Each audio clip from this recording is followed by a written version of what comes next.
সরাসরি রয়েছেন আমাদের সঙ্গে প্রতিনিধি পার্থপ্রতিম ঘোষ।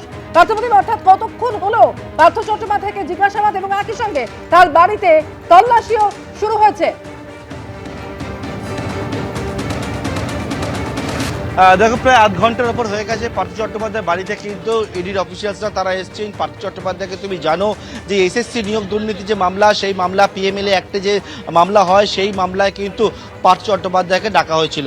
পার্থ চট্টোপাধ্যায় ডাকা হলেও পার্থ চট্টোপাধ্যায় তিনি কিন্তু যাননি একবারে ইডি অফিসে, এবং তার পরবর্তীকালে আজকে পার্থ চট্টোপাধ্যায়ের বাড়িতে, পার্থ চট্টোপাধ্যায় না গেলেও ইডি অফিসে, পার্থ চট্টোপাধ্যায়ের বাড়িতে কিন্তু ইডির অফিসিয়ালসরা তারা চলে এলেন।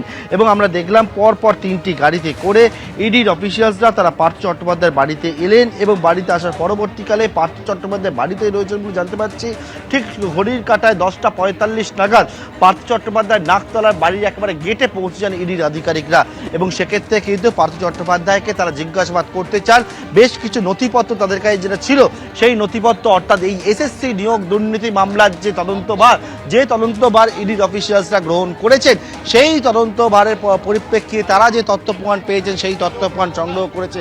আমরা একেবারে পার্থ চট্টোপাধ্যায়ের বাড়ির সামনে রয়েছি, যে বাড়ির সামনে যে জায়গার যে কথা বলছিলাম, যাকে প্রচুর মানুষের ভিড় থাকলেও কিন্তু পার্থ চট্টোপাধ্যায় 2022 সালে গ্রেপ্তার হওয়ার পরবর্তীকালে এই জায়গা ফাঁকা হয়ে যায়। কিন্তু ইডির অফিসিয়ালসরা তারা আজকে এখানে এসছেন, এবং এসে তারা একেবারে কেন্দ্রীয় বাহিনীকে গোটা চত্বরে ঘিরে রাখতে বলেছেন, যাতে কোনো রকমভাবে ভিড় না হয়, কোনো রকমভাবে এখানে যাতে কেউ আসতে না পারে, তার জন্য কিন্তু একবার নির্দেশ দেওয়া রয়েছে। এই জায়গা সম্পূর্ণভাবে ফাঁকা করে দেওয়া হয়েছে। এমনিতেই এই জায়গা বর্তমানে ফাঁকাই থাকে, কিন্তু বাইরের যে রাস্তা রয়েছে সেখান থেকে যাতে কেউ ভেতরে না প্রবেশ করতে পারে, সেই বিষয়টা একেবারে নির্দেশ আকারে দেওয়া হয়েছে।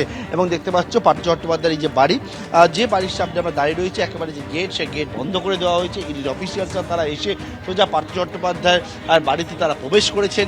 পার্থ চট্টোপাধ্যায় বাড়িতেই রয়েছেন এবং এসএসসি নিয়োগ দুর্নীতি মামলা তদন্ত করতে চান তারা। এবং পাশাপাশি আমরা দেখলাম যে বিভিন্ন নথিপত্রের পাশাপাশি কিন্তু যে প্রিন্টার, সেই প্রিন্টার নিয়ে যাওয়া হলো, অর্থাৎ তারা সার্চ করবেন এবং জিজ্ঞাসাবাদ করবেন পার্থ চট্টোপাধ্যায়কে।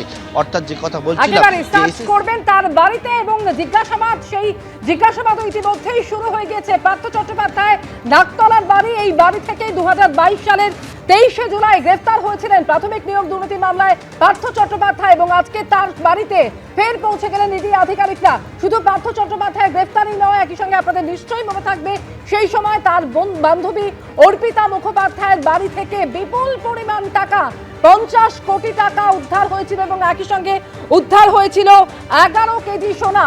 পার্থ চট্টোপাধ্যায়ের বান্ধবী অর্পিতা মুখোপাধ্যায়ের বাড়ি থেকে উদ্ধার হয়েছিল, আর পার্থ চট্টোপাধ্যায় তাকে গ্রেফতার করা হয়েছিল প্রাথমিক নিয়োগ দুর্নীতি মামলায়।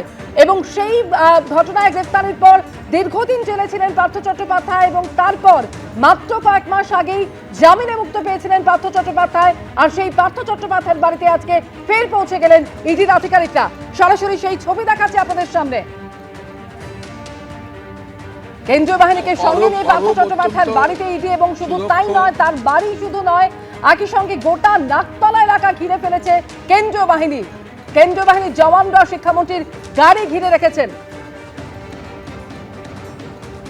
এর আগে 2022 সালে 23শে জুলাই নিয়োগ দুর্নীতি মামলায় পার্থ চট্টোপাধ্যায় এবং তার ঘনিষ্ঠ অর্পিতা মুখোপাধ্যায়কে গ্রেফতার করেছিল ইডি। এবিপি আনন্দ, এগিয়ে থাকে, এগিয়ে রাখে।